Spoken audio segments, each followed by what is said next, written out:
Hello and welcome to Coffee is for Closers. I'm your host, Tim Brigham, and if you're just tuning in, you can think of this as your regular old coffee appointment with a top producer. Today, I have one of the greatest champions of overcoming an incredible story and turning into an absolutely amazing force to be reckoned with. Today, I have with me Sohail Salahuddin, an amazing top producing realtor. Hey man, thank you. Great to have you on the show. That was lovely. I wish I heard that more often. I'd feel a lot better. I'll about call myself. you every day if you'd like. It's no problem. Dude, that is a contribution. Thank you. For those who don't know who you are, we start with numbers always. Please tell the audience what'd you do last year? Yeah, last year I did 96 our team.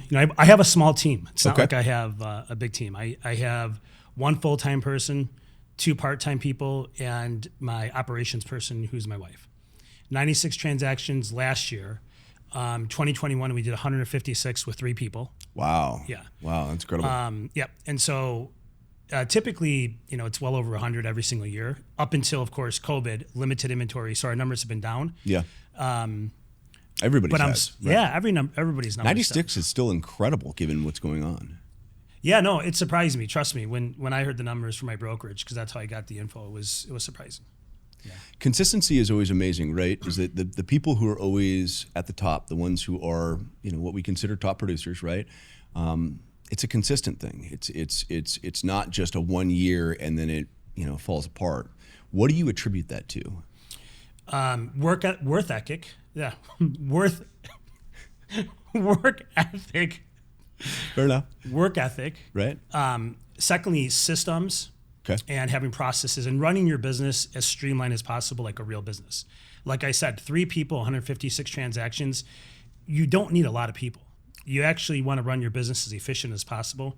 And I like to use the term force multipliers, right? Okay. And for anybody watching doesn't know, force multipliers is a military term. And think about this. It's where the United States military will send a special ops team of 8 people, right? 8 or 10 people into another country to take down 500. That's efficiency. It's like the Joey Diaz thing, to take over a country, you only need 3 bad mother. That's right? It. Yeah, That's it. It's great. And frankly, the more people you have that aren't producing, just you're losing momentum.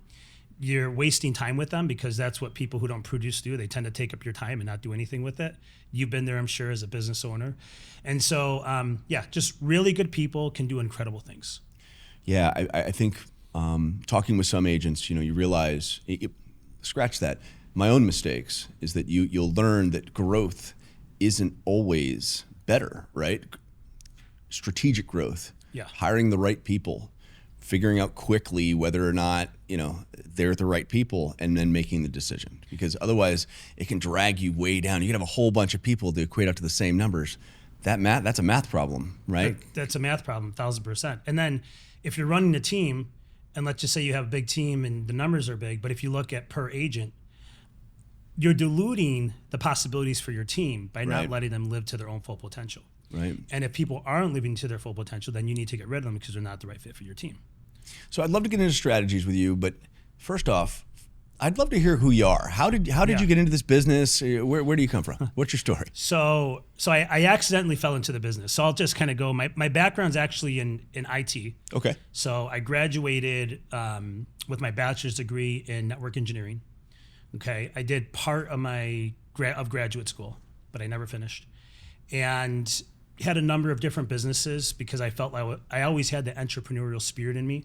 From little personal training companies. I had a production company at one time it's a whole nother story. That'll be a whole nother topic one day. It's a good one. Fair enough. Yeah. And what happened was I went through some really challenging times in my life. I've actually hit rock bottom 3 times. Oh, wow. Yeah. Wow. And pulled myself out. One time being, I'll just go there. One time being out of federal prison, kind of homeless, and didn't know what to do. And a friend of mine said, "Hey, my wife's doing mortgages. Maybe." Well, let's stop here. Hold on. What happened? So, I was actually a really good kid, good kid.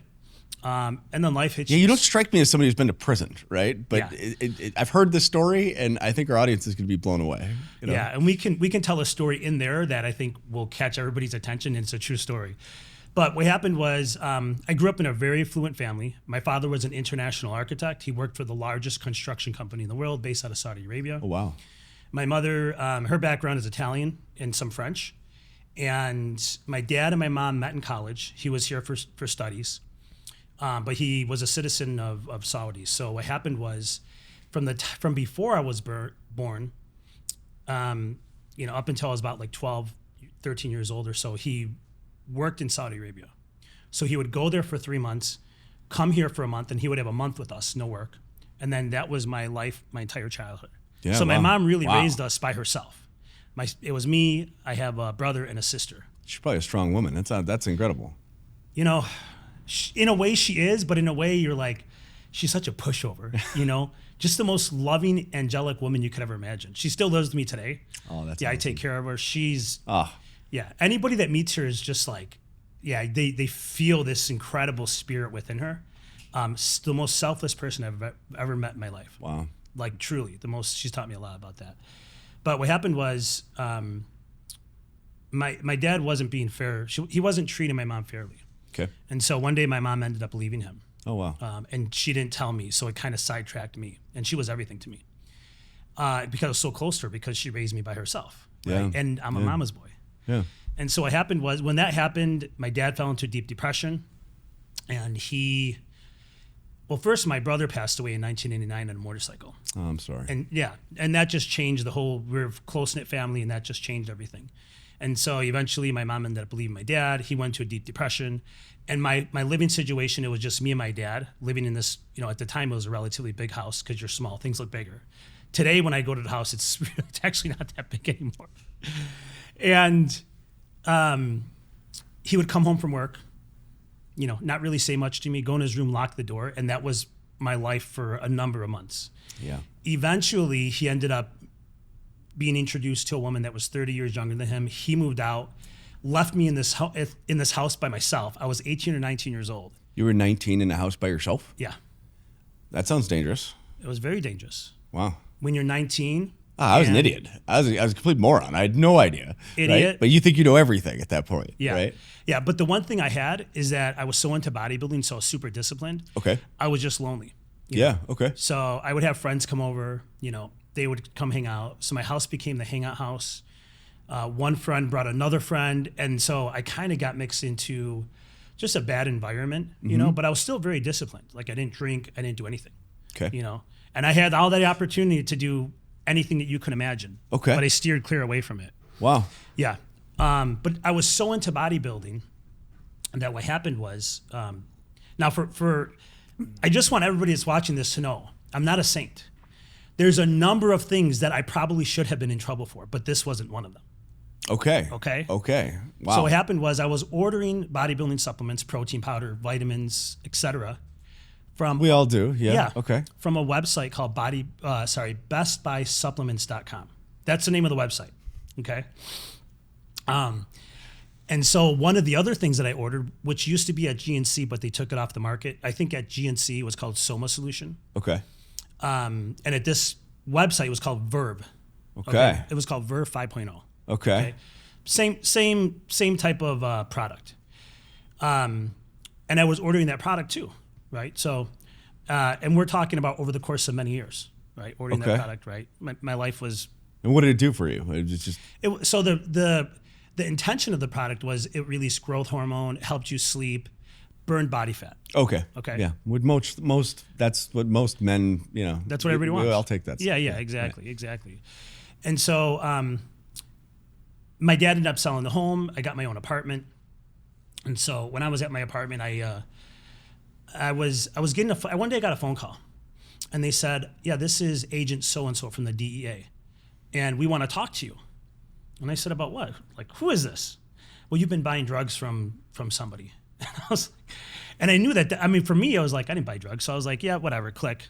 You thought it was a prank call. Yeah. You thought it was a prank call. Because I you knew thought I it was somebody didn't- messing with you. Yes. Oh. Right. Oh, so that just pissed him off and made it worse, right? So then a week later, I get another phone call, Okay. right? And it was another different guy. This is so and so from the DEA. Like, we just want to talk to you. And I said, "Well, here's what I have to say." Click. Right. So then days go by, and another phone call. No. Yeah. And this time the gentleman said to me, "Listen, right now you're not a suspect, but if you don't cooperate, you're going to be a suspect. And I said, suspect this, click. Didn't make sense to me. So then I had an attorney that I worked with in the past, and he calls me. He's like, hey, I need to talk to you. And I'm like, okay, what's up? Well, I got a call from the feds, and they want to indict you. And I'm like, what? What are you talking about? He's like, yeah, you've been buying drugs from some guys. And I'm like, no, I haven't. Like, I haven't bought any drugs from anybody, you know? When you think of drugs, you're thinking hardcore heroin drugs. or, Heroin yeah, or right, cocaine, yeah, right. And I'm like, no, I haven't been buying drugs from anybody. And he's like, well, I need you to come into my office. And I'm like, Robert, his name was Robert. I go, are you being serious? He's like, yeah. And I said, Robert, I haven't been buying drugs from anybody, you know? So what ended up happening was I actually went to his office and talking to him, and I'm like, no, I haven't been buying drugs from anybody. He's like, all right, let me figure out what's going on. So then he calls me back, go back into his office a couple days later. And he goes, yeah, you don't know these two guys? I don't remember their names. And I'm like, no. I'm like, I never met them. I don't know who they are. He's like, okay, let me figure out what's going on. And you know, we're going to have to sit down with the feds. I said, okay. So a couple days later, calls me back. He's like, listen, these guys own a supplement. A company that a website. And you've been buying drugs from the website. And I'm like, what? I go, what's the website? It was Best Buy Supplements. And I'm like, I'm like, no, I haven't been buying drugs. He's like, well, come into my office. So what happened was one of the products I was buying, that Verb 5.0, it was illegal when ingested, but it's not illegal to actually have it. It's a very tricky law because the feds have what's called the analog law. And an analog law says if it looks like a duck, it acts like a duck, it's a duck. But this particular chemical, because that's what it was, what the Fed said is once ingested, it mimicked GHB. Oh, yeah. Okay. Right. Okay. In high amounts, right? So okay. It happened, what ended up happening was, yeah. So I turned myself in, you know, never got caught with anything or anything like that. So did you go to them and you were like, listen, I thought it was a prank call? Yeah, well, what happened was I turned myself in. Yeah. And let me just tell you how they found out. So what happened was there was a big operation called Operation Web Slinger. Okay. And it was, they busted this website. They had all the shipping records because they ran it like a business, right? And of course, for me, over the course of years, yeah, I had all my shipping records that I ordered. And that's how they indicted me. Again, I didn't know I was doing anything wrong. And so what happened was I turned myself in. I was indicted. Operation Web Slinger was 141 indictments, I think, in 40 different states. Oh. And I just happened to be one of them. Wow. Yeah. So it sounds like you turned yourself in, right? Yeah. How many years did you go to jail, prison? Where well, that's an interesting story. So I fought it. Uh-huh. Okay, I fought it. And again, you know, never really having like prior convictions or anything like that for et cetera. So I fought it for a number of years. I think it was like 2 or 3 years. Never did I think I was actually really in trouble because, again, I didn't think I was doing anything wrong. And I had no intention of doing anything, you know, wrong. Many things I could have done in my life that I probably should have been in trouble for. This was not one of them.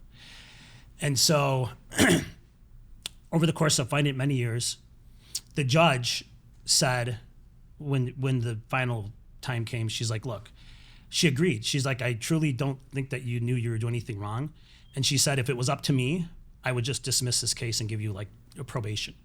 But back then they had mandatory guideline sentencing. Oh, no. Now, they got rid of that now because they said it was inhumane or whatever the case may be. Like, this is a perfect example. Like, you just ordered something off a website you didn't know. It's like GNC. No. That's crazy. No. But, you know, there is hindsight 20/20. It was the best thing to ever happen to me. Yeah. So, all right. So, what'd you end up doing? So they gave me actually boot camp. Boot camp. Okay. They gave me boot camp. I fell into a major depression. Okay. I was engaged. I just had my first child. And it's all taken away. Yeah. And so, yeah, it was kind of in my mind. But what happened was. What is boot camp? How long do you do boot camp? So boot camp is 6 months boot camp. Okay. Oh, wow. 6 months halfway house and then 6 months house arrest. So it was 18 months. Okay. Right. Okay. But what happened was, and I was all set to go to boot camp. The one person who I thought, you know, I could rely on, the person I was going to be marrying, basically was like, yeah, I'm out. Yeah, I'm out. Oh man. You know, and it wasn't a nice I'm out. It was like, when you're in there, I hope they, and I was like, what? Oh. Yeah, it was a very vicious, you know, maybe that was how she was able to kind of detached from me. But what happened was I fell into a bad depression, and I've never been in trouble. I know this is just a very Anybody would. Like you just had everything change. And but I know like this is a very just weak, and I'm trying to think of the word. What's the right word for like a weak person? Well, somebody who is. What's the opposite of courage? You're afraid. No, it's I wasn't fear. afraid. No, I you wasn't weren't afraid. You were just depressed, right? Yeah, but anyways, so it was a very weak position that I put myself into just mentally, and so my thought fragile was, almost, right? I mean, it sounds like a wimpy thing. Yeah. Okay. Fair enough. I just can't think of the word. It might be the spotlights. Oh, it's okay. But what happened was, I thought to myself, I'll just kill myself. Oh wow. Yeah. And I don't have to deal with it. Yeah. Wow. So what happened? So I was supposed to turn myself in on a Saturday to Lewisburg, Pennsylvania. It's called self-reporting, where I just fly in, I turn myself in. And it was a Friday, and I'm like, you know what? I'm not even going to book a flight. I'm just going to kill myself.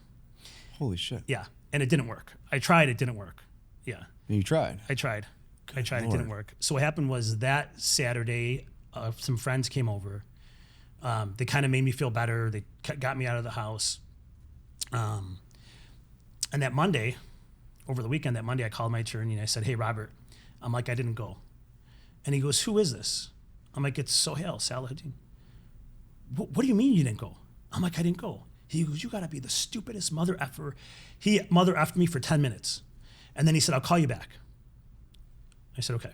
Call me back. And he said, tomorrow morning, 10 a.m., you turn yourself into the MCC, the Metropolitan Correctional Center. Mm-hmm. I said, okay. So the next day I turned myself in. It was all very surreal. And it's hard to explain, but nobody can understand what it feels like until the literally bar doors shut and you're it. That's it. So I turned myself into the Thompson Center, and they put me in a holding cell from 10 a.m. to 5 p.m. Another guy came in like maybe in the afternoon. He and I, we cried together. He was an older gentleman. Oh, wow. He was crying. I was crying, Oh, wow. And there was a window across, so it was the holding cell, and then a hallway, and there was a window. And you could see outside, and I just the bars are there. So that's when you start to realize, that's when it hits you. That's it. So what happened was, because I didn't really have a destination to go to, I spent 3 months at the Metropolitan Correctional Center. But by the way, they gave me 2 years. Okay. So I could have had boot camp. And because, I wimped out of it, and I took a just really bad decision, I don't know what the hell I was thinking. You don't think right? You're so emotional, you don't think right. And so I spent 2 years at the Metropolitan Correctional Center, and I was moved around because they had to find a destination for me. So I went from there. I went to Oklahoma City, Oklahoma, and then I went to Atlanta USP, and then I went to Lewisburg, Pennsylvania USP. Wow. Yeah. And then I ended up in West Virginia at a low security camp. Okay. Now, the interesting thing is when you're going through transit, they don't really have you categorized as high security, low security. So you're in there with everybody, right? So I remember at Oklahoma City, I was playing cards with this guy. His name was Bill. He was white guy, all tatted up. He had lightning bolts as teardrops, lightning bolts on his neck. Holy shit. Yeah. Yeah, real deal. Yeah. And I remember playing cards with him. We were playing spades is a big deal, right? Oh, yeah. In prison. Oh, yeah. So I'm playing cards with him, and I said, God, I'm like, Bill, I can't believe it, 2 years. I'm like, 2 years, man. I'm like, how much time do you have? And he drops his cards, and he leans into me, and he goes, I got 4 life sentences, dog. And I was like, oh, man. That's when you learn to shut up. You learn to shut up. Yes, yeah, right. Yeah, wow. I learned to shut up fast. Wow. Yeah. So you go through this whole thing, you meet these people, and I want to go back to what you said, right? It was the best thing that ever happened to you. Best thing to ever happen. Talk to me about that. Talk to me about leaving and coming out of there. What happened? Yeah, so I'm a very ambitious person, never satisfied. Going into there, I had a high ego. Again, very ambitious, never satisfied. When I came out of there, I realized the value of fresh air. I realized the value of just being able to walk freely down the street. I realized the value of being able to go to. I remember the first place I went to when I got out, when I landed at O'Hare Airport. On the way to the halfway house, my friends picked me up and they took me to, I think it was Potbelly's. You know what it's like to have Potbelly's? I don't, but it sounds. Oh my God. Right. It's like I was reborn. Yeah. I mean, everything was kind of new to me. So scaling that back, right? You probably come from. I love this story. I love this, and I think a lot of people in the audience can really listen to this and relate in one way or another, even if they haven't been to prison, right? But I think a very common thread in the industry is that I've never met a top producer that hasn't tasted the bottom. I've never met somebody who's successful as an entrepreneur who doesn't understand what it means to lose everything, maybe a couple times, myself included. You know, I've lost everything in my life 3 times to the point where, you know. Welcome to the club. You know, I didn't go to prison, right? So my story's not as good as yours, but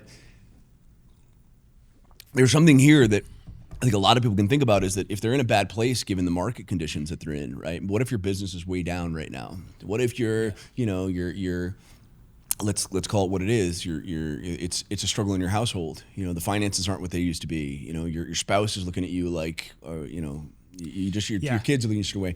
It could always be worse. You know what? Right? I'm so glad you brought that up because I think people who face challenges, we all do, they get stuck in the challenge, they get stuck in the moment. Mm-hmm. Like, this is the worst thing to ever happen to me. Oh my God, poor me. But it's just part of the process. So just go through it. Mm-hmm. Go through it because there's something on the other side. You just got to go through it. Had I faced that boot camp, I would have went through it. But you know, things are meant to be. Yeah. I don't think my life would have turned out the way it is now hadn't I gone through the more challenging. You wouldn't times. be here right now, sitting in that seat, if you didn't have that story to tell. I wouldn't be here right now. I wouldn't have met my wife because that's a whole nother story. Mm-hmm. Who I'm madly in love with. She's amazing. That's awesome. I have 3 beautiful daughters. Oh, you know, that's awesome. Yeah. It's the decisions that we make, right? You make one decision, one thought determines the trajectory of your future. Yeah, you can look at it one of 2 ways. So it's happened to you. Now, what are you going to do about it? Yeah. Or you can sit and feel sorry for yourself, right? You're completely valid with both, right? You can feel sorry for yourself. Something bad did happen. I feel bad. But at the same time, maybe that could be your fuel as to why you're going to be a success. Maybe that's why you're going to do what you're going to do, right? You know, and if you believe in divine intervention, which I do, I'm a very spiritual person. Me too. Good. It's important.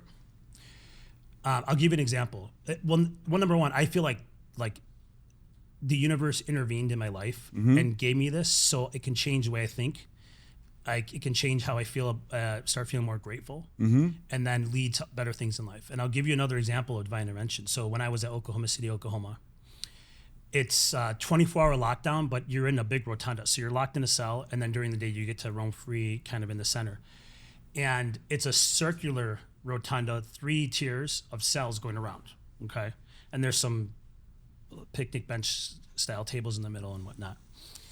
Well, because it's a transition cell, so people are transitioning through, like, maybe they're going to court or whatever the case may be, there's people from all over the world there, right?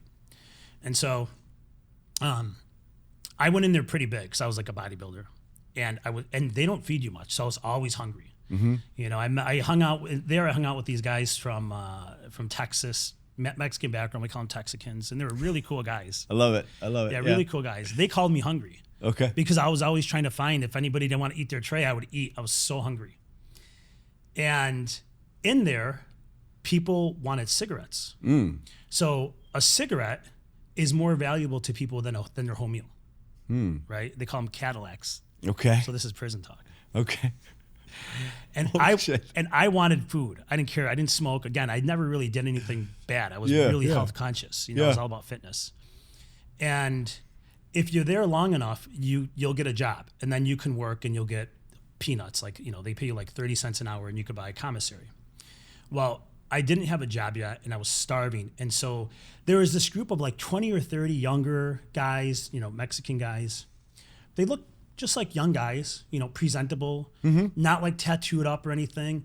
The strangest thing was one guy it looked like someone took a electric razor and went through his hair and just left it like that. So he had like one buzz cut, you know, hair on every side. Okay. You know, left a little road. But you don't say anything. You don't bring it up, right? Well, they didn't speak English. Oh, okay. Got it. And so they walked up to the guys that I would hang out with.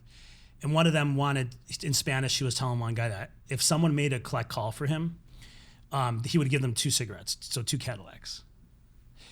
And so I'm like, I'll do it. So I called one of my friends and I'm like, hey, can you do a 3-way collect call for this guy? And I'm like, he's going to give me 2 cigarettes and I could eat. He's like, yeah. I said, okay, thanks. He gave me the 2 cigarettes. Holy shit. Okay. He gave me the 2 cigarettes. Okay. And so, I'm like, okay, great. A couple minutes later, he comes back and he's saying something in Spanish. And he's like, hey, the line was busy, so he wants his cigarettes back. And I'm like, hold on. I go, that wasn't the deal. The deal was he makes the call. Okay. These Cadillacs are mine. And he's like, so then they're talking again in Spanish. And he's like, well, he wants them back. And I said, and there was people all around us. And I said, tell him to stop being a little bitch. When I said that, everybody around us was like, ooh. And they like scattered like cockroaches. And I was like, oh shit. And so even the guys I hung out with, they walked away from me. And I was like, uh-oh. And so what happened was, and that was maybe 30 minutes before we were getting locked down. So one of the guys, his name was, I don't know, everybody has like a nickname. His name was Happy. He's like, hey, come with me to my cell. I said, okay. I walk him up and he goes, man, you should have done that. I'm like, I know, dude. I'm like, but whatever. What are they going to do? And he goes, we walk in his cell. In the corner of his cell, he had like his clothes and stuff, and he lifts them up. And they give you toothbrushes that are, maybe like 3 inches big. Well, they were all shaved down into shanks. This dude handed you a shank? Dude, are you telling me you're about to get in a jail fight right now in this story? He had a bunch of them. And he goes, take some of these. And I'm like, for what? Now my heart's starting to sink into my stomach. And he goes, dude, you call that guy a bitch. I'm like, yeah, he was acting like a bitch. I'm like, I did what I was supposed to do. He goes, those guys are Mexican mafia, M13. Oh yeah. I said, oh fuck. You know what image I had in my head right when they told me that? In the end of American Me? Oh, yeah. When the guy walks out and that's what I started picturing. Homie, I grew up in Arizona. I know exactly what you just said to me. I know exactly what this is. And not many people, especially in Illinois and those things, they're like, what? This sounds like a movie. Yeah, no, that's where the movie comes from. I lived the movie. Whoa. So did anything happen? So I'm like, I didn't mean it. Then I'm like, backtrack. I didn't mean it. They don't care. Yeah, right. Yeah. He goes, dude, you better take some. And I didn't, because I'm just like, I remember they locked us down and I'm praying to God. And again, I'm just picturing the end of American Me. I pictured that I was going to walk out of my cell and then you're going to get shanked. I'm just going to get stabbed and they're going to throw me over the railing. That was in my head. So I'm praying to God. I'm just like, just get me out of here. Get me out of here. And so one of 3 things happened.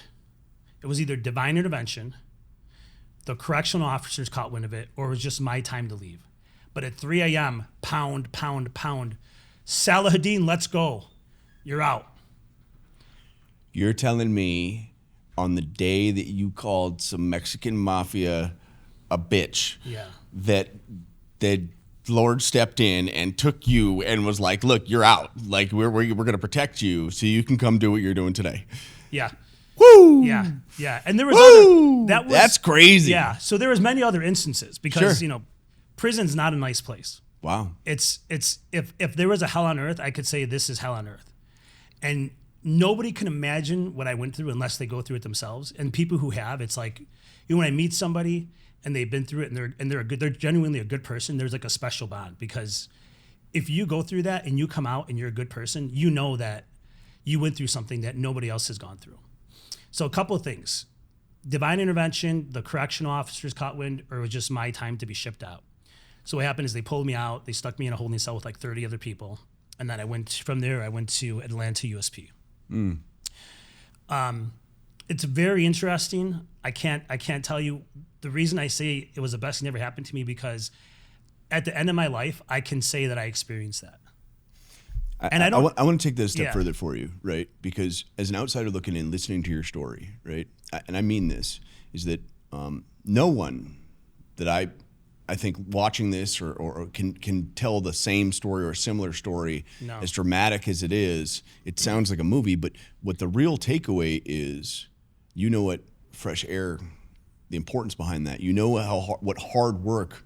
It's really not that hard, right? It's just continuous, staying in the hustle, staying in those things, not making excuses, because the other side of the coin is real stress, right? Yeah. Being in a jail cell and like, as we're sitting here laughing and like, this is an incredible story, it's a serious thing. Like this is something that, like people die over things like this. And I think a lot of people get real estate wrong, right? Where they get so stressed out about making phone calls. They get so stressed out about tracking things, or, upsetting a client. Our client's upset with them, and that just ruins their day. It ruins their life, and they're just so focused on, being unlucky or whatever it is. In reality, it's a mindset shift of that just being part of the story, right? It is. And so that's just part of my story. Again, people are like, oh, he went to jail. You know what? Like, save that, because like I said, I was a good kid. I made a mistake. I'm truly, like, one of my ambitions in life is to truly go to my deathbed. And when people are like, I want people that come to my funeral or whatever, you have this like vision, and say he was a fucking awesome human being. That's I don't care about money, all that stuff. I can make it. I've made a lot of money. I've lost it multiple times. So that's not really what life's about. It's society that puts the pressure on you about that. You sound like Les Brown. If you're watching Les Brown, it's just the truth. Yeah, of course. Yeah. He does the whole thing that I listened to it in the headphones one time, and it spoke to my soul. He said, most people they grow up, they go to school, they get a job, they get married, they have kids, and then they die. And that's it. Like, that's your story. Like, your kids are going to remember you, but once they're gone, no one's ever going to think that you mattered. Are you going to really say that you come to this planet and that's how your story ends? And I went, oh man. And like, I'm hearing it from you right now of that, you have purpose. You have purpose beyond money, right? So let's get into that, right? Because we got realtors watching this, and now they know who you are. Let's talk about business, right? So what do you do to get your 96 transaction? What do you think separates you from others in the industry? Couple things. Number one, I work my ass off to learn the skills to be able to be a great communicator. I think communication, we don't have, like, I'm not selling this cup, right? As realtors, we don't have anything tangible to sell. And someone's gonna be like, oh no, we sell a house. No, you don't. Until you have a house, you're not selling a house. Yeah. And your job is to sell a home, but your job is to actually help people. Yeah. Right? And so in order to help people, you need to find people to help. So your number one job is the acquisition of clients. Okay. How many people can you truly help and provide great service to and help them get the end result? You get paid to communicate. That's it. That's right. Really, there's a skill behind it, but the truth is, what you actually do is you get paid to communicate on a high level. Yeah. Right? So if our job is the acquisition of clients, then the skill is communication. And here's why. Because in order to acquire clients, we have to communicate value. Why should you hire me? Right? Why should you trust me? Because this is what people want. Can I trust you? Are you going to do what you say you're going to do? And are you going to get me the results I want? Those are the three most important things, right? And then, of course, like, can I get good service along the way? So that's the epitome of what they actually want. But they want those results. Can I trust you? Are you going to say what you're going to do? And are you going to get me the results? All right, so let's go into specifics. What do you do differently to earn a client's trust, or to go through, an actual, what is part of your process to where it doesn't come off as, we always get compared to used car salespeople, right? Yeah. And no offense to them if that's what you do for a living, but that has a bad connotation of like, you're just trying to manipulate. You're not trying to manipulate anybody, but there's a skill here, right? Yeah. Break it down for me. So, great salespeople are excellent communicators. Now, telling is not selling. What is an excellent communicator? An excellent communicator is asking very good logical questions, but they're even better at listening. So if you can learn how to ask great questions and you listen and you become a great listener, then you can sell. Give me an example of one of your favorite, best questions that you ask as a generalized, just to start that dialogue. Give me an idea of where we're at here. I'm thinking about buying a house. What would you ask me if I'm like, hey, Sohail, you're a realtor. Should I buy a house right now? That's a great question. So let me ask you this: what kind of house are you looking to buy? I'm trying to buy something for my family. I don't know. For your family? Yeah. Okay. And how many people are in your family? Well, I got 3 kids and a wife. I'm a single income household, and I want them in a good school district. But I'm renting right now, and I don't know if it's the right time to buy. Okay, and I get that. Yeah. So I have 3 kids too. So you have 3 kids like me, and you're the sole provider. Yeah. Kind of like me. Right. Yeah. Great. Yeah. And listen, I want to make sure that I understand this is a big decision for you and your family. Where are you at currently? Do you own a home or you're renting? I'm renting. Yeah, I know I'm renting. Renting. Okay. How long have you been renting for? Oh, forever. I think 10 years. Yeah. Wow. So you've been paying down another person's mortgage. Yeah. Well, wow. And how does that feel so far? I mean, it feels fine not to deal with anything, right? Yeah. And you're like, here's the thing, right? I know I'm wasting money, but like, why do I want to buy right now? Like, shouldn't I wait for like interest rates to come down? Yeah. So Tim, let me ask you this: like, why waste money? I guess that's great. Yeah. So that's exactly right. There's the skill set. Yeah. There it is. Most people are so afraid of a client that is going to walk them out of they're going to get hammered with, I don't want to do this because of this and this and this, and it's just ask more questions. Have the client understand where they're currently at instead of, well, you have to. You're wasting money. You have to do this. Instead, it's like, okay, why are you doing what you're doing, right? And have them tell you, because it is all about the client at the end of the day. And you have to dig deep, because if you're not digging deep enough by asking questions, you're not putting yourself in the position to help. And in order to be so our job is, it's not just being a good salesperson is a contribution to others, right? You're contributing to a problem that the person has, and by asking questions, you're going to see if you can help them by providing the solution. Mm-hmm. Now, common thing is people will say, "Oh, I want to sell my property," which I'll spend a lot of my time on listings, and I'll tell you, I set listing appointments relatively easily, but the difficult part, it's not setting the appointment for me.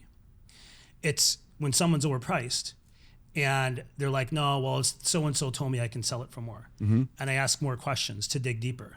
And if they tell me, well, I'm just going to go, listen, be my guest. And let me ask you, before you make that decision, when you're on the market after 6 months and have not sold, how are you going to feel? I'll ask more questions, right? And how's that going to help you and your family? Ultimately, where you're trying to move to. So do you need to be there in 3 months, or are you fine waiting another year?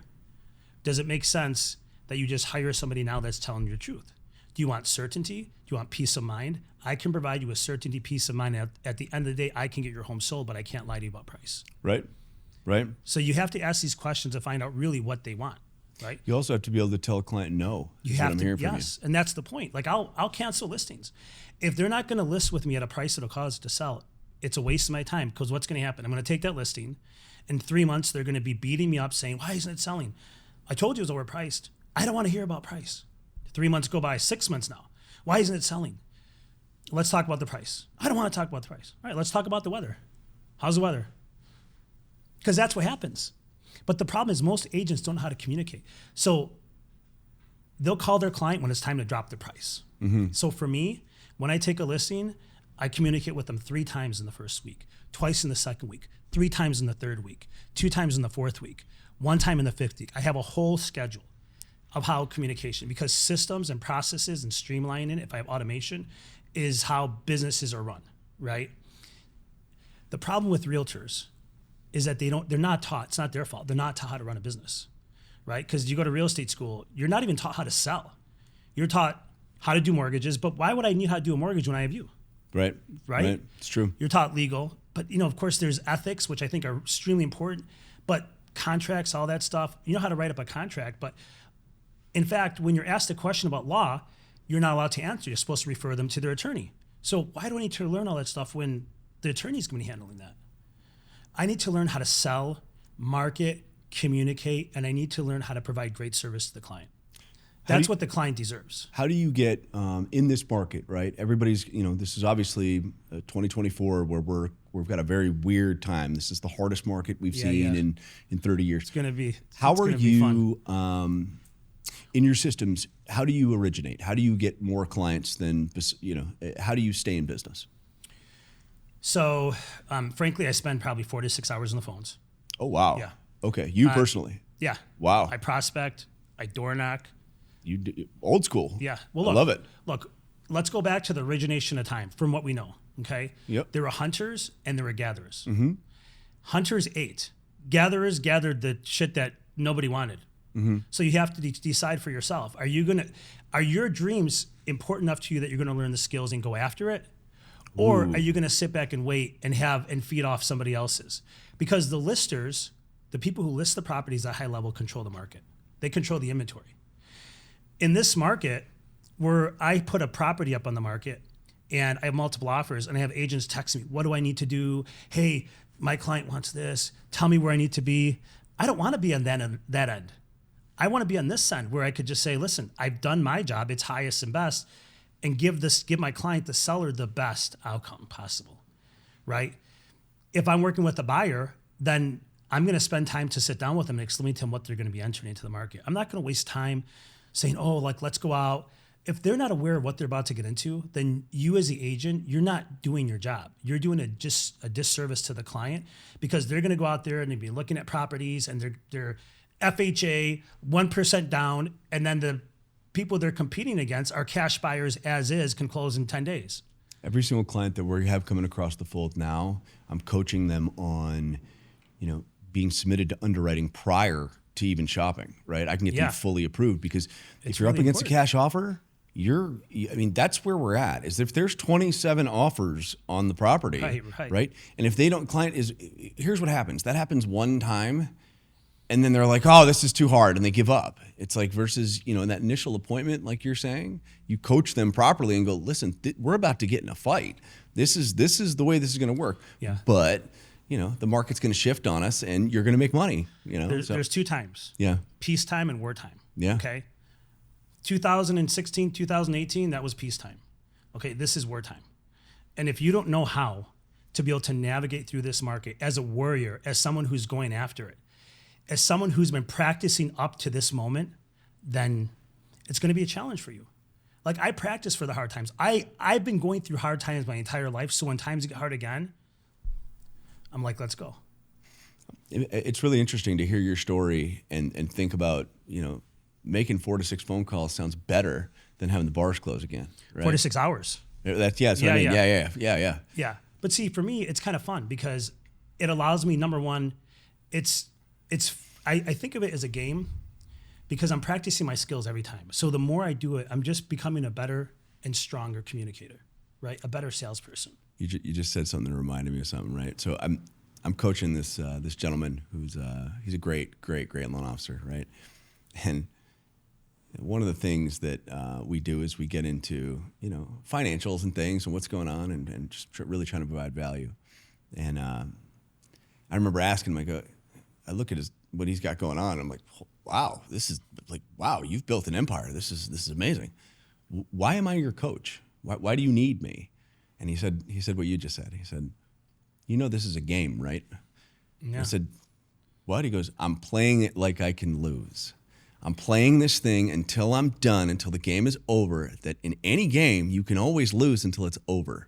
It's not over yet, so I'm going to continue to play the game. Yeah. And I went, I respect it, and you're playing this game at a high level. You're like you're like me. You're like a gladiator. You're out there ready to make phone calls, do whatever needs to happen, do door knocks. Walk me through that, man. Yeah. Well, look, in real estate, there's all these shiny objects. Yeah. And I think because I have a background in competitive bodybuilding, I understand fitness and discipline and all those good things, which I think that's what's helped me get to the person that I am today, is because I'm super disciplined. And discipline, people think mindset is important. No, discipline is the most important skill that you can have. Because if you're not disciplined, then no matter what your mindset is, you have a hard time executing. Yeah. Right? So you need to be disciplined. I'm extremely disciplined.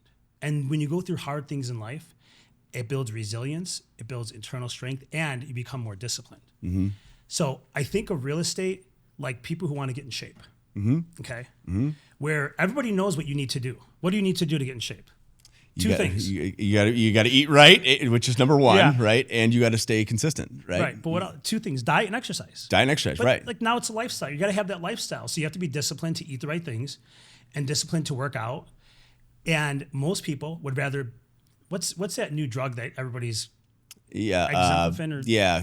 Right. But most people would rather get the latest diet pill or the magic pill or the latest diet fad, when all they have to do is do what they know absolutely works.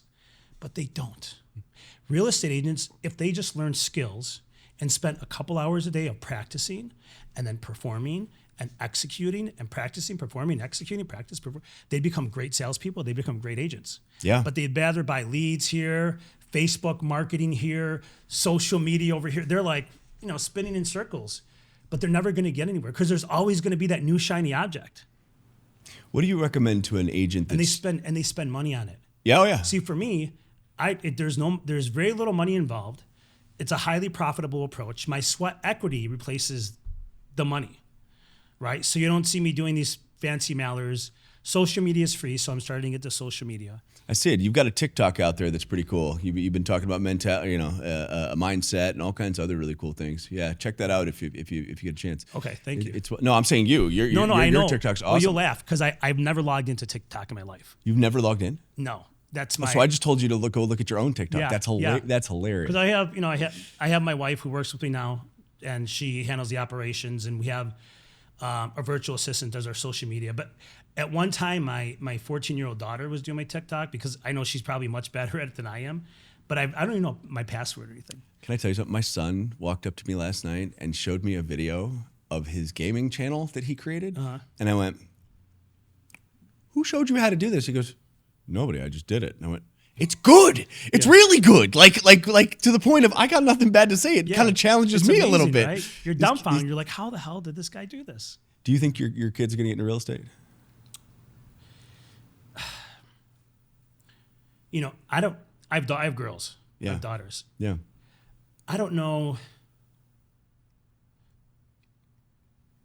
I don't know if they have the ability to go through the tough times yet. Yeah, they're still young. I have a daughter who's going to be 21 this year. She's been talking about it, but she doesn't have the discipline for sure. But she's got you as a dad, right? Right. But how many people did you grow up with where their dads were something that accomplished things and the kids were rebelling against that, right? Like most of the kids I grew up with that were troublemakers, their parents were like police officers or someone with authority. Yeah. And they were the biggest troublemakers. And what's funny is now they're police officers. So that's so true. I don't know. True. I don't know. I think I'd like them to go into finance where, they have banker's hours and they don't work holidays and What are you trying to say? I got banker's hours, bro? Let me tell you something. I'm on the phone just as much as you. No, I know. But yeah, it's a hard life, right? And somebody said to me one time, they go, "Do you see your kids going into mortgage?" And I went, "That means I've failed." Right? That means that because I don't know that I want them in this world. If they want to be in it, I'll teach them. Right. But I want to give them the options. Right? I want to build enough with my children and for my family that they have the option to go do what they're passionate about. Yeah. Right. Yeah. And that's what I want my daughters see how hard I've worked. And I say this with shame, but I used to own a real estate company. Okay. And it was built up from nothing into something pretty big, and I think it was great in its heyday, but I worked 7 days a week for 7 years straight to get there. And the reason I am shameful of that is because I wasn't a good dad. I wasn't a good dad. My oldest two daughters, I don't really remember, I remember their childhood, but I wish I remembered a lot more. I wish I built those memories and I could look back and I have those, but I don't. And so I understand of the mistakes that I made.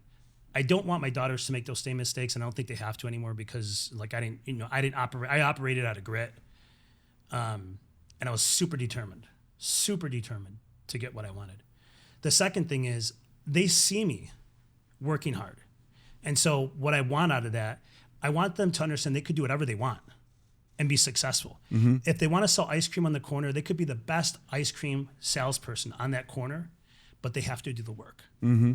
And so as long as they see me doing the work and as long as they have that work ethic inside of them, I'll support them in whatever endeavor they decide to do.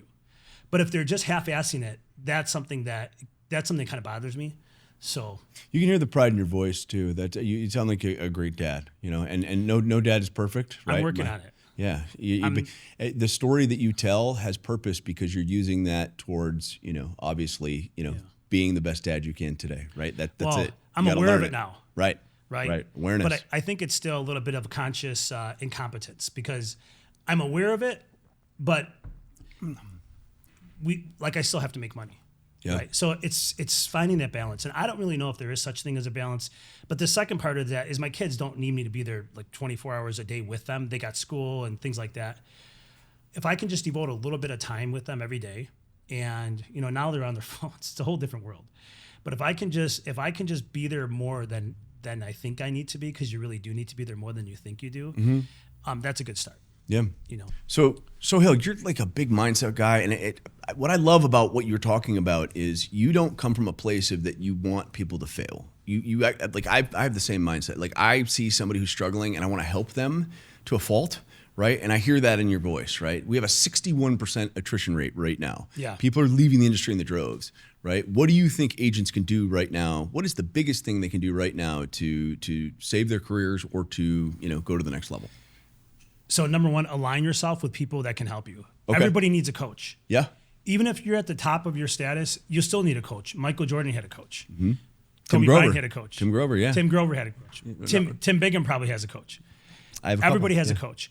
You need to surround yourself with people who are doing it, because if you're not seeing what needs to be done, if you're not in the right environment, then you're going to have a hard time. And what really pisses me off is when agents see what needs to be done, but they just won't do the work. And it's lunacy. It's lunacy, because everybody can just hire somebody and figure out what needs to be done.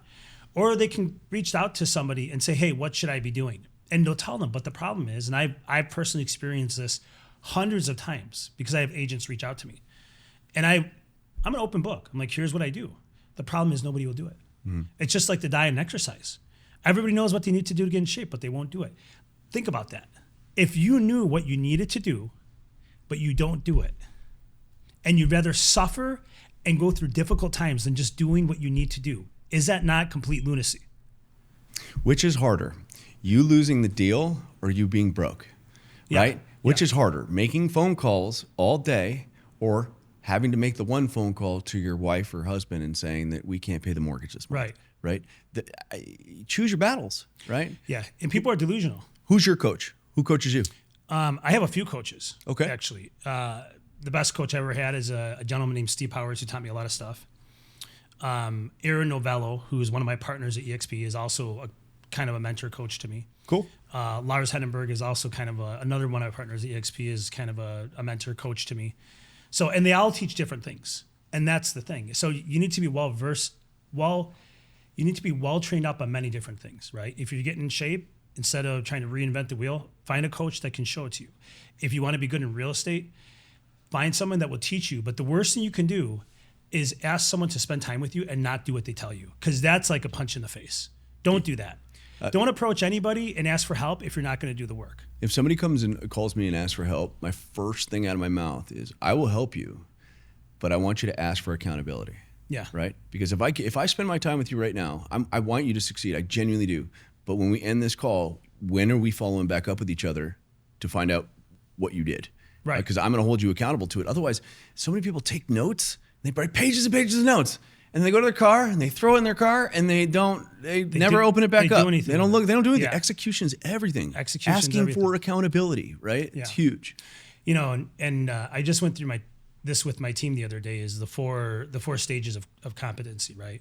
It's conscious competence, unconscious competence, conscious incompetence, unconscious incompetence. And I think this is what psychologists use to study people. And it's a form of mental illness. It really is. It's a form of mental illness to say, okay, I'm struggling and I see what needs to be done, but I won't do it. It's like someone who's dying and maybe they're smokers, right? And maybe they have lung cancer. And the doctor says, do you want to live? And I want to live more than anything. Stop smoking. And they don't. What else can I do? Yeah, right. It's the only fucking thing you can do. Yeah. Stop smoking. I don't want to stop smoking. Do you want to live? Yes. It's like, okay, stop smoking. I don't want to stop. It's this crazy back and forth. Just stop smoking.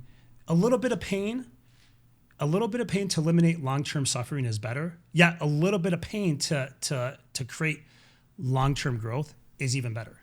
Do you have anything that, like any checks and balances? Like if you catch yourself, in that spot, right? Because everybody's there. What do you do to get yourself out of that mindset? Yeah. If I'm in a negative mindset, I have all my coaching calls are pre-recorded. I recorded. So I listen to them. I'm a big reader. I read about a book a week. Oh, wow. Yeah. So I read a lot of books, and I could every book I read, I highlight the most important points. Sometimes I go back and take those points and just write them out into a journal that I have. And so I can just easily flip back, because everything you want in life can be found in a book. In fact, most coaches have got their information from somebody else or from a book. So all you have to do is just read something. You want to learn social media, either find a coach or do the work and read and learn about it. Yeah. That's great advice. It's simple. It's just not easy. It's going to take some time, and maybe you're going to resist it because you don't want to do it, but nothing worthwhile is easy. And the second thing is most of the shit that you don't want to do is probably the good thing that's the best thing for you, right? And again, it goes back to eating healthy. Nobody wants to eat, chicken and broccoli, for example, but because it doesn't taste good, but it's good for you, right? Nobody wants to stay away from sugar and processed foods, but it's good for you. Yeah. So nobody wants to go through some painful time, and it's not really painful. It's how you look at it, and the way you look at things tends to determine the outcome. And so nobody wants to, it's not like I love prospecting. It's not like I love it, right? But I fell in love with the process, and I fell in love with the results. Yeah. So if I can hang that carrot in the results, then I can go through anything. Yeah. Right? Yeah. If I knew when I went away, if I knew what the result would be, I would do it again. I have no problem doing it again, because on the other side is where the magic happens. Most of what you want in life is on the other side of pain. You go through hard times. In fact, I like going through hard times because I know it builds a resilience and internal strength. The more hard things I go through, the stronger I become. And that's just the way life works. You reminded me of Inky Johnson just now. Yeah. Inky Johnson, where you say, if you only knew, when people, for those that don't know, Inky Johnson lost his career to, he had a signed contract in the NFL, and he had a career-ending injury where he lost his arm. And people are always coming up to him saying, man, I feel so bad for you. And his response is the same every time. It's like, if you only knew what this injury has done in my life, what it's done for other people. That's what you're saying, is that if you only knew what it's a crazy story, but you would do it again if it would get you to where you are today. That's crazy. And just think about this. We'll talk about the younger generation. People who grew up in this country see nothing but challenges. People that come from other countries, difficult, impoverished countries, come here, and they see nothing but opportunity. Right. So it's how you look at it. Yeah. Hence why people that come to this country and start a business and they're a big, huge success, Elon Musk is an example. Yeah. Right? Because they see opportunity, and it's how they look at it versus the people here that are like, oh man, life's so tough. It's not tough. Go to a third world country, go to prison. Go to prison for 30 days. It's not, go to prison for 30 days and come out and because you don't know good until you've gone through bad. Yeah, right. Two tastes to the bottom. Yes. That's right. Yeah. That's and right. so, fail. Fall in love with failing. Pick yourself up, fail again, pick yourself up and fail again. Everybody hears the success story, but nobody ever hears the failure and the resilience and the never quit, can do, I'm going to keep going attitude. And that's what you need to have. Yeah. Like, I'll fail. I don't care. I'll go broke. I don't care. Like, I'll go broke again. Doesn't bother me, because I'll just pick myself up and I'll do it again. Yeah. The only thing that don't ever risk your health, because you can't get that back once it's right. Right. That's right. But everything else you can get back. Don't risk your family, because you may not be able to get that back. Those are the important things in life: family, your spirit, your health, your time. That's one of the things that I'm really aware of now, is that I'm, middle age, is my time. You can't get your time back. And then the other thing, Tim, is most people think they have more time than they do. Oh, I'm going to do it tomorrow. Oh, I'm not ready yet. Dude, by the time you're ready to stop smoking, it's too late. Yeah. By the time you're ready to get in shape, it's too late. Yeah. By the time you're ready to start prospecting or start learning skills so you can become a better realtor and provide better service, it's too late. Yeah. Do it today. Do it today. Do it ahead of time. Yeah. Right? Not when you think not when you feel like doing it. That's right. Right? That's right. So Sohail, I'd love to hear about what your thoughts are on the future of real estate, 2024, Chicago, but really, the fact that we already have an inventory crisis, and what people are saying to us right now, and what your thoughts are on moving forward, what that looks like. NAR just came out with an interesting stat the other day that was jarring. If rates drop 1%, we have 5 million people coming to market, meaning buyers, right? 5 million buyers now qualify. And there's been a couple of, surveys nationally talking about what would be the time that you move. And anything with a 5 in the front of it seems like all hell breaks loose, right? What are your thoughts on what that truly means, moving forward? Yeah. I agree with that number. I think I don't know if it's 5 million, but there's going to be a lot of buyers coming to the marketplace. And this year is going to be the lowest inventory year that we're probably going to see in our lifetime thus far, because 2025, it could be worse. I don't know, right? But as of right now, this is going to be the lowest year of inventory that we see in our lifetime. What does that mean? That means that if you, as a realtor, if you don't know the skills on how to find inventory, then it's going to be a difficult year for you. That's just, candidly speaking. As far as the buyers, if you do not help your buyer navigate in this market, it's going to be a difficult time for you and a difficult time for your buyer. What are your common objections you're running into with a buyer, right? What do they go over with you on time to buy? Some of them are still unrealistic. They still want that perfect home. Financing is still going to be an issue when you're going up against cash offers. Mm-hmm. And that's what we're seeing a lot, as you know. But the other difficult thing I think that we're finding with buyers is that they're still having a hard time with rates, mm-hmm. and still having a hard time with the price of homes. The problem is there's all this speculation going around. This person over here is telling you that doomsday is coming. This person over here is telling you that there are all these foreclosures. Rates are coming down. Your professional realtor is telling you, hey, decide now, because you don't know what's going to happen. There's a home. You know that you can get it. Buy it. Because you don't know what's coming around the corner. This year, not only are we in the lowest inventory, but we're in a very chaotic environment with the economy, with politics. We don't even know what the next half of 2024 is going to look like. Yeah, I was talking with Matt Larissy yesterday about this, and I think we all agree that, the second half of this year, the gloves are going to come off. Right? Yeah. We're going to have an issue. We don't know what that issue means, right? But, it's interesting, right? Rates are still a little bit higher, right? And it is concerning with the cost of money. But, the Fed has been vocal that, when inflation shows that it is under hold, they see rates coming down, right? That's a guarantee. That's a flat out decision they have made. And when they're that vocal publicly saying that this is what they will do, that it would happen, right? What happens when rates drop? So they did see, they said, at first they said they were going to reduce rates this year, and now they're saying 4 reductions second half of the year? Yeah, that's their estimation. Yeah, I mean, it's changing a little bit back and forth, but I'm sure, because it's election year, I'm sure that they're going to bring them down. Yeah. Right? Someone's going to take credit for it, of course. Sure. What do I see happening? I see that there will be some, if rates come down to a certain point, I don't know what that point is, that there are going to be more homes coming to the market. Because one of the reasons we have such low inventory is, I would say most people on average are at about 3% interest rate, give or take. And if they sell now, they're going to be going to what rates right now? 7%? Sure. Right? And so that's stopping them. The people who are selling now are people that have money where they can pay cash, or are smart to the point where they say, okay, I'll take a little hit on the rate now and I can refinance. Yep. So I would encourage anybody who wants to buy, and the only reason they're not is because rates are high. Rates are always going up and down. Buy, refinance when they come down. Then you have the home. Mm-hmm. But if you don't make a decision now, you may not have the home. Somebody that I truly respect, Brian Barrett, he's a buddy of mine. He actually said something to me talking about mortgages, right?